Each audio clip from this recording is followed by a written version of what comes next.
ഇന്ന് തന്നെ ഡൗൺലോഡ് ചെയ്യൂ. കാണൂ നിങ്ങളുടെ ഫേവറേറ്റ് ഷോസ്. മൂർത്തിയുടെ മൊബൈലിലേക്ക് ഞാൻ ഒരാളുടെ നമ്പർ അയച്ചിട്ടുണ്ട്. അയാളെ കോണ്ടാക്ട് ചെയ്താൽ മതി. എന്ത് സഹായം വേണേലും അയാൾ ചെയ്തു തരും. ശരി മാഡം. മൂർത്തിയുടെ കയ്യിലുള്ള ഫോൺ ഇനി ഉപയോഗിക്കാതിരിക്കുന്നതാ നല്ലത്. മറ്റേതേലും ഫോണിൽ നിന്ന് അയാളെ വിളിച്ചാൽ മതി. പിന്നെ യാതൊരു കാരണവശാലും എന്നെ ഒരിക്കലും കോണ്ടാക്ട് ചെയ്യരുത്. പിന്നെ അതുപോലെ കുട്ടികൾ ഒറ്റയ്ക്ക് ഇത് ചെയ്യാൻ പാടില്ല. പേടി തോന്നിയ അപ്പൊ തന്നെ അടച്ചേക്കണം. അത്രേ ഉള്ളൂ. അല്ല, മോക്കിനി ഓജോ ബോർഡ് പരീക്ഷിച്ച് നോക്കാനുള്ള വല്ല പരിപാടിയും ഉണ്ടോ? എനിക്കൊരു പരിപാടിയില്ല, ഞാൻ വെറുതെ ചോദിച്ചതാ. എന്നാ കുഴപ്പമില്ല. എന്നാ ഞാൻ കുറച്ചേരം ഈ പിക്ചർ ഒന്ന് നോക്കട്ടെ. മോള് നോക്കിക്കോടാ.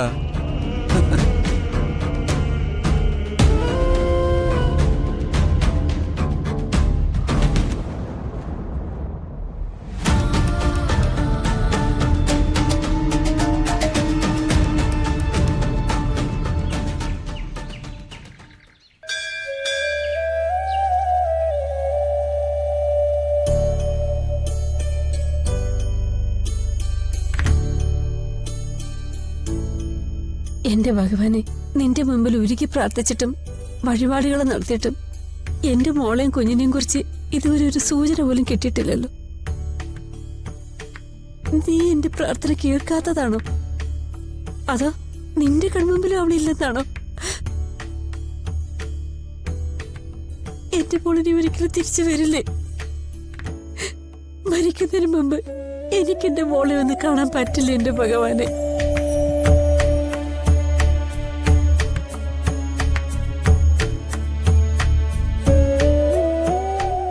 അർച്ചന, കാർത്തിക,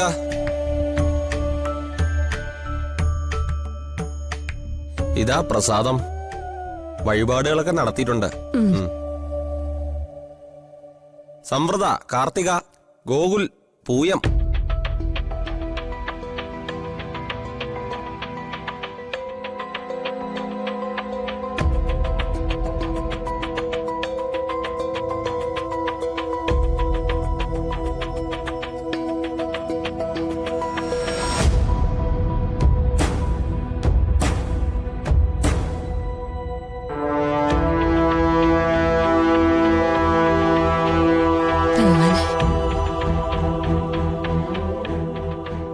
ശോഭന വന്നിട്ട് കുറെ നേരമായോ?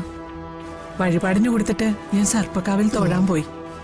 എന്തൊക്കെയുണ്ട് വിശേഷം? സുഖാണോ? എന്ത് സുഖം.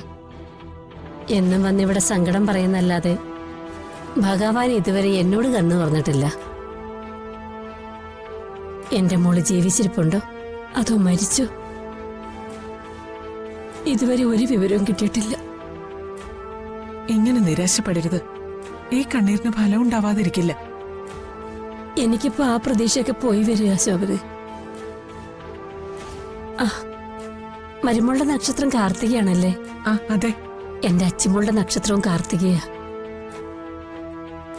കാർത്തിക കീർത്തി കേൾക്കുന്നൊക്കെ പറയാറ്. പക്ഷെ ഇതിപ്പോ കീർത്തി പോയിട്ട് അവളെ കുറിച്ചൊരു വിവരം പോലും ഇല്ല. എങ്ങോട്ടോ മാഞ്ഞു പോയതുപോലെ. മാഞ്ഞു പോയതൊക്കെ ഒരു ദിവസം തെളിഞ്ഞു വരും. ആ പ്രതീക്ഷയില്ല ശോഭന ഞാൻ.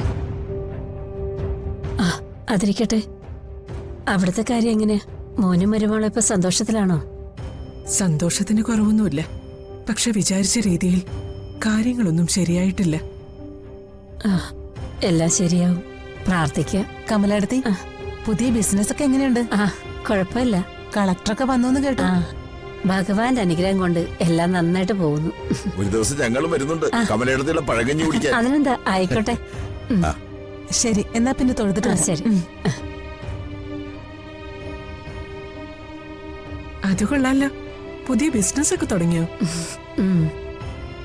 ജീവിതം മുന്നോട്ട് പോകണ്ടേ ശോഭനെ? പഴങ്ങഞ്ഞിക്കട തുടങ്ങിയതോടുകൂടി ജീവിതത്തിൽ ചില പുതിയ വെളിച്ചങ്ങളൊക്കെ വീണു തുടങ്ങിയിട്ടുണ്ട്.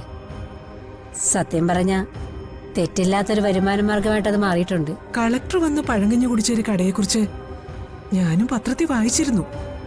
അത് പക്ഷെ കമലയുടെ കടയാണെന്ന് ഞാൻ അറിഞ്ഞില്ല കേട്ടോ. ആ പഴങ്കഞ്ഞിയുടെ രുചിയെക്കുറിച്ച് കളക്ടർ വിശദമായിട്ട് പറഞ്ഞിട്ടുണ്ടായിരുന്നു. സത്യത്തിൽ ആ കളക്ടർ വെച്ച് വന്നതുകൊണ്ട് ആ വാർത്ത കണ്ടിപ്പോ ഒരുപാട് പേര് വരുന്നുണ്ട്. ഇന്നത്തെ കാലത്ത് നല്ല ഭക്ഷണം കിട്ടുന്നത് എവിടെയാണെങ്കിലും അതന്വേഷിച്ച ആളുകൾ പോവും. പിന്നെ പഴങ്കഞ്ഞിയൊന്നും പുതിയ തലമുറയ്ക്ക് അറിയില്ലല്ലോ. അതാ ശോഭന അതിശയം. പുതിയ കുട്ടികൾ ഇഷ്ടം പോലെ വന്ന് അവിടെ പഴങ്കഞ്ഞി കുടിക്കുന്നുണ്ട്. അവർക്കൊക്കെ അതിന്റെ രുചി ഭയങ്കര ഇഷ്ടമാ. മോനെ മരുമോളെയും കൂട്ടി ഒരു ദിവസം ഞങ്ങളും വരുന്നുണ്ട് കമലയുടെ പഴങ്കഞ്ഞി കുടിക്കാൻ. അതിനെന്താ, തീർച്ചയായിട്ടും വരണം. ആ, അത് പറഞ്ഞപ്പോഴാ ശോഭനയോട് ഞാനൊരു കാര്യം പറയാൻ മറന്നുപോയി. എന്താ? കുറച്ച് ദൂരെയാ വള്ളിയങ്കാവെന്നും പറഞ്ഞൊരു ഭദ്രകാളി ക്ഷേത്രമുണ്ട്. വലിയ ശക്തിയാ അവിടുത്തെ പ്രതിഷ്ഠയ്ക്കെന്നാ പറഞ്ഞു കേട്ടത്. അവിടെ ചെന്നൊരു വട്ടി നേർച്ച നടത്തിയ പിന്നെ ശോഭന വിചാരിക്കുന്ന പോലെ കാര്യങ്ങൾ നടക്കും. ഞാനും ഒന്ന് പോണെന്ന് വിചാരിച്ചിരിക്കുക. വട്ടി നേർച്ചയോ? അതെന്താ? അവിടുത്തെ ദേവിക്ക് ഏറ്റവും ഇഷ്ടപ്പെട്ട വഴിപാടാണത്. അങ്ങനെയാണെങ്കിൽ നമുക്ക് ഒരുമിച്ച് അവിടെ വരെ ഒന്ന് പോയാലോ? കമല പറഞ്ഞത് കേട്ടപ്പോ എനിക്കൊരു പ്രതീക്ഷ പോലെ. എങ്കിൽ പിന്നെ നമുക്ക് അങ്ങനെ തന്നെ തീരുമാനിക്കാം. വള്ളിയങ്കാവിലേ നമുക്ക് ഒരുമിച്ച് തന്നെ പോവാം. ശരി. ദൈവമേ.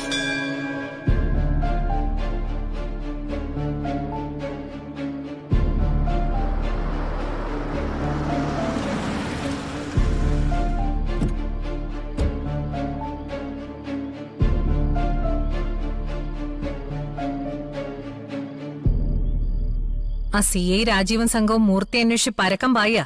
ഇപ്പൊ ഞാൻ ഇങ്ങോട്ട് വന്ന വഴിയിലും പോലീസ് ചെക്കിംഗ് ഉണ്ടായിരുന്നു. തലനാരിടിക്കാൻ രക്ഷപ്പെട്ടത്. എന്തെങ്കിലും എത്രയും പെട്ടെന്ന് ചെയ്തേ പറ്റൂ. തൽക്കാലം എങ്ങോട്ടെങ്കിലും മാറി നിൽക്കുന്നതാ നല്ലത്. ആ, പിന്നെ എന്നെ കാണാൻ ഇങ്ങോട്ട് വരണ്ട.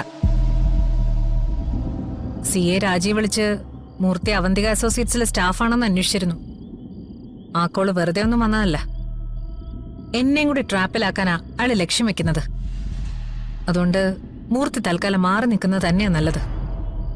കോയമ്പത്തൂരിലേക്ക് എങ്ങനെ ഒന്ന് മാറി നിന്നാലോന്നാ ഞാൻ ആലോചിക്കുന്നത്. വേണ്ട, തൽക്കാലം ആവശ്യത്തിനുള്ള പണം ഞാൻ മൂർത്തിയുടെ അക്കൗണ്ടിൽ ക്രെഡിറ്റ് ചെയ്തിട്ടുണ്ട്. മൂർത്തിയുടെ മൊബൈലിലേക്ക് ഞാൻ ഒരാളുടെ നമ്പറും അയച്ചിട്ടുണ്ട്. അയാളെ കോണ്ടാക്ട് ചെയ്താൽ മതി. എന്ത് സഹായം വേണേലും അയാൾ ചെയ്തു തരും. ശരി മാഡം. മൂർത്തിയുടെ കയ്യിലുള്ള ഫോണിനെ ഉപയോഗിക്കാതിരിക്കുന്നതാ നല്ലത്. മറ്റേതേലും ഫോണിൽ നിന്ന് അയാളെ വിളിച്ചാൽ മതി.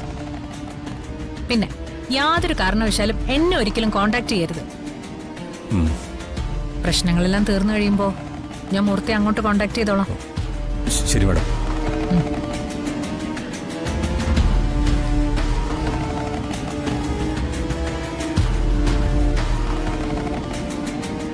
അമ്മേ, അമ്മേ, എന്തേ കാണിക്കുന്നേ? സമാധാനമായിട്ട് കാര്യം പറഞ്ഞൂടെ നിനക്ക്?